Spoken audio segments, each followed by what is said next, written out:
அஸ்ஸலாமு அலைக்கும் வரஹமத்துல்லாஹி வபரகாத்து. அன்புக்கினிய சகோதர சகோதரிகளே, இதுதான் இறையச்சம் தொடர் காணொலியில் பாகம் 13 பொது நிதியை உண்பது சம்பந்தமான ஒரு காணொலி. அதாவது இன்றைய மக்கள் பொதுவாக ஒரு நிர்வாகம் செய்யக்கூடியவர்கள் அதிகமாக பொது நிதியை உண்ணக்கூடியவர்களாக, இறையச்சமற்றவர்களாக, அல்லாவின் பயமற்று இந்த வேலை செய்து கொண்டிருக்கிறார்கள். அநியாயமாக அடுத்தவர் பொருளை சாப்பிடுவது சம்பந்தமாக ஏராளமான எச்சரிக்கைகள் நமக்கு இருக்கிறது. அதில் அல்லாஹ் ரபுல் ஆலமீன் திருமறை குர்ஆனில் சொல்லி காட்டுறான், அனாதைகளின் சொத்துக்களை அவர்களிடம் அழித்து விடுங்கள், அதாவது கொடுத்து விடுங்கள். அவர்களின் சொத்துக்களில் நல்லதை உங்களிடம் உள்ள கெட்டதற்கு பகரமாக மாற்றிவிடாதீர்கள். அவர்கள் சொத்துக்களை உங்கள் சொத்துக்களுடன் சேர்த்து சாப்பிடாதீர்கள். இது மிகப்பெரிய குற்றமாக இருக்கிறது என்று 4வது அத்தியாயம் 2வது வசனத்தில் அல்லாஹ் சொல்லி காட்டுகிறான்.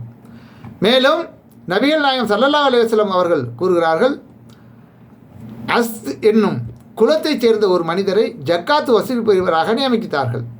இவர் இப்னுல் லுத்பியா என்று அழைக்கப்பட்டு வந்தார்.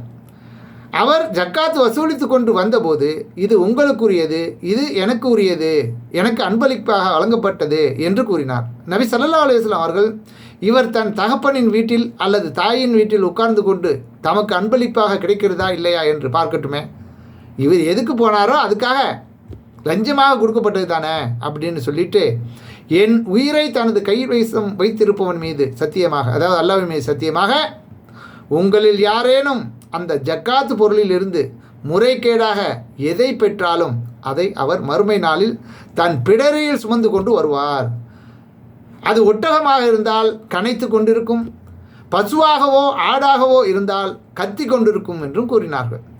பிறகு அவர்களுடைய அக்குள்களின் வெண்மையை நாங்கள் பார்க்கும் அளவுக்கு தம் கைகளை உயர்த்தி, இறைவா, உன் செய்தியை மக்களுக்கு நான் எடுத்துரைத்து விட்டேன் அல்லவா என்று 3 முறை கூறினார்கள் என்ற இந்த செய்தியை நீங்கள் புகாரில் பார்க்கலாம். ஆக அன்றைக்கு வசூலிக்கப்பட்ட ஜக்காத் என்பது ஆடு, மாடு, ஒட்டகம், இது போன்ற கால்நடைகள். இதை மிஞ்சி போனால் இந்த பேரிச்சம்பழம் மற்ற கோதுமை. அப்போ இதில் திரட்டக்கூடிய இந்த ஜக்காத்து பொருள்களை அவர் முறைகேடாக பயன்படுத்தியதன் காரணமாக இந்த எச்சரிக்கை செய்திருக்கிறார்கள்.